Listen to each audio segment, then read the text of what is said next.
अब ना इज्जत है और ना सम्मान। ऐरा गैरा कोई भी रोज फोन कर देता है और भीड़ जुटाने को कहता है तो कभी पटना आने की हिदायत देता है। ऐसा हम नहीं बल्कि आरजेडी के कई सारे पुराने कैंडिडेट्स का कहना है। नमस्कार, न्यूज़ फाउंडेशन देख रहे हैं आप और मैं हूं सानिया आपके साथ। जैसा कि आप लोगों को पता है कि आरजेडी के हार के पीछे कई सारे कारण निकलकर सामने आ रहे हैं और इन्हीं में एक कारण ये भी है कि डायरेक्ट कन्वर्सेशन हो ही नहीं पाया है तेजस्वी यादव और उनके प्रत्याशियों के बीच में, जिसकी वजह से काफी मिसअंडरस्टैंडिंग हुई है और प्रदर्शन काफी बुरा हुआ है। महागठबंधन की हार के पीछे कई सारे रीजंस निकलकर सामने आ रहे हैं। कभी भीतर घातियों के बारे में चर्चाएं चलती हैं तो कभी संजय यादव जो है रेडार पर रहते हैं। और इसी कड़ी में देखिए जो बैठक है वो चल रही है आरजेडी पार्टी में। आरजेडी नेतृत्व करता है यानी तेजस्वी यादव के द्वारा जो है मीटिंग बुलाई गई है। ये मीटिंग 2 चरणों में होगी। पहले चरण की मीटिंग जो है 26 नवंबर से शुरू हो चुकी है और ये 5 दिसंबर तक चलेगी और दूसरी चरण की जो मीटिंग होगी वो 5 दिसंबर से लेकर 9 दिसंबर तक चलेगी।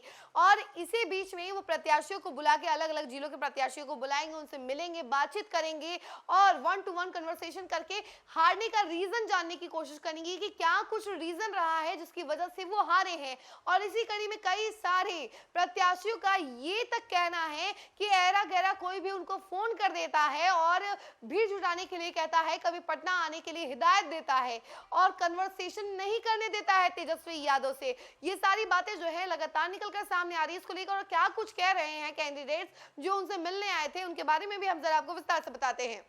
आरजेडी के हारे हुए कैंडिडेट्स का कहना है ये कि उनकी बात जो है तेजस्वी यादव से हो ही नहीं पाती। तेजस्वी यादव हार की समीक्षा के लिए कैंडिडेट से बात कर रहे हैं और इसीलिए कई सारे मीडिया रिपोर्ट्स ने आरजेडी के हारे हुए 20 कैंडिडेट से बात की और उनसे समझने की कोशिश की कि उन्होंने तेजस्वी को देने के लिए क्या रिपोर्ट तैयार की है। तो देखिए, आरजेडी विधायक ने बताया कि करारी हार का सबसे बड़ा कारण संगठन में कोऑर्डिनेशन का अभाव है, यानी कोऑर्डिनेशन है ही नहीं। पहले इसके लिए कुछ खास लोगों को लगाया जाता था जो कैंडिडेट या नेता को उनके कद के हिसाब से सम्मान और इज्जत देते थे। अब पार्टी में पूरी तरह कॉर्पोरेट कल्चर हावी है। कोई भी किसी को फोन कर सूचना दे देता है।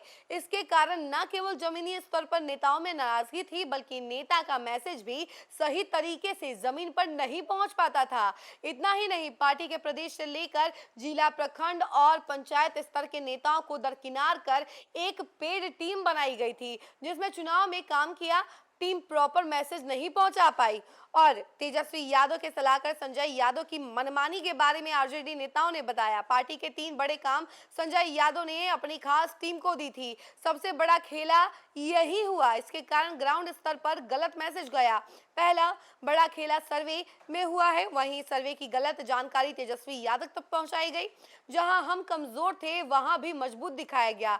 न इन्होंने आज तक सैंपल सर्वे की जानकारी दी है और न ही ग्राउंड पर जाने से पहले हमारी सलाह ली। आरजेडी के जमीनी कार्यकर्ताओं की भी मदद इस काम में नहीं ली थी। इसके कारण ये गड़बड़ी हुई। दूसरा, इसके बाद कैंडिडेट सिलेक्शन में भी खेला हुआ। आरजेडी नेताओं ने दावा किया कि संजय यादव की टीम ने कैंडिडेट सिलेक्शन के लिए एक इलाके से 3-4 लोगों का नाम ऊपर भेजा। सभी को अलग अलग प्रलोभन देकर पैसा लिया गया। जहां पार्टी के मजबूत कैंडिडेट थे और जिनका टिकट कंफर्म था वहां भी इस तरह का खेला हुआ। इसका ग्राउंड पर गलत मैसेज गया। इन्होंने चुनाव में हमारे खिलाफ काम किया। वहीं तीसरा पॉइंट था, संजय यादव की प्रोफेशनल टीम घर घर जाकर माई बहन मान योजना का फॉर्म भरवा रही थी।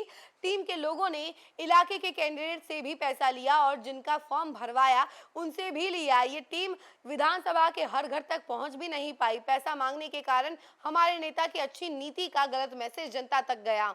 आरजेडी विधायक ने बताया कि चुनाव के दौरान कैंडिडेट अपने नेता तेजस्वी यादव से मिलना चाहते थे, लेकिन ऐसा सिस्टम बना दिया गया कि कोई उनसे मिल नहीं सकता था।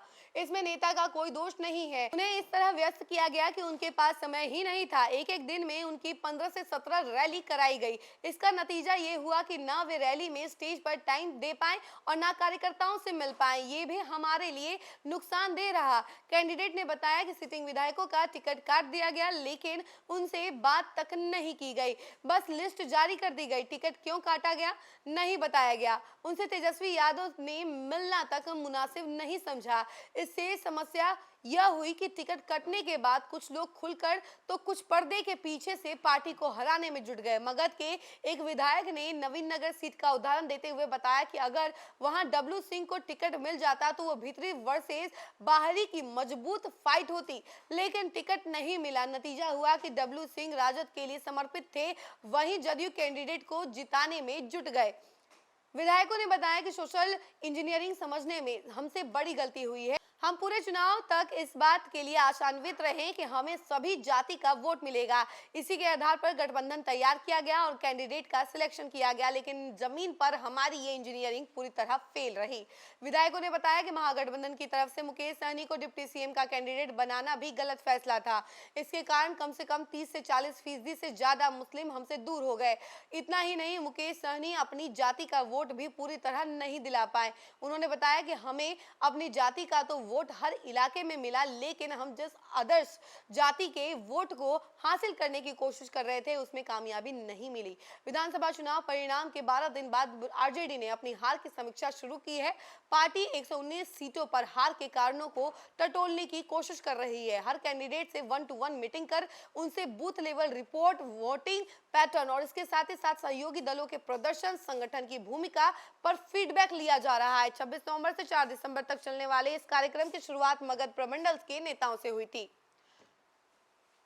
तो देखिए, ये सारी नीतियां जो है अभी निकलकर सामने आ रही है और जितने की कैंडिडेट्स बता रहे हैं उनका यही कहना है कि उनका 1-to-1 कन्वर्सेशन हो ही नहीं पाया था चुनाव के दौरान तेजस्वी यादव से, और जो भी जिम्मेदारी थी वो संजय यादव ने उठाई हुई थी और संजय यादव की टीम जो है घर घर पहुंचती थी। और माई बहन मान योजना जो था उसके बारे में भी कहा गया कि माई बहन मान योजना के तहत जो है कई सारे नेता जो है वो घर घर पहुंचते थे और फॉर्म भरवाते थे और उनसे पैसा लेते थे, जिसकी वजह से लोगों तक गलत मैसेज गया। और तेजस्वी यादव जो भी बातें कहते थे, जो भी वादे करते थे, उन सभी वादों का गलत मैसेज जो है तेजस्वी यादव तक तो गया ही गया। इसके साथ ही साथ ग्राउंड लेवल पर भी बहुत गलत मैसेज जा रहा था और ये क्लियरली नतीजा जो है निकलकर सामने आ गया और आखिरी में हार जो है आरजेडी को मिली और महागठबंधन को इतनी बुरी हार मिली। इसके पीछे एक बड़ा कारण मुकेश सहनी को भी बताया जा रहा है। मुकेश सहनी को लेकर कहा जा रहा है कि कई सारे लोग जो है मुकेश सहनी को डिप्टी सीएम फेस घोषित करने के बाद नाराज हो गए थे। मुस्लिम वोट बैंक पूरी तरीके से नाराज थी और उन्होंने भी वोट नहीं दिया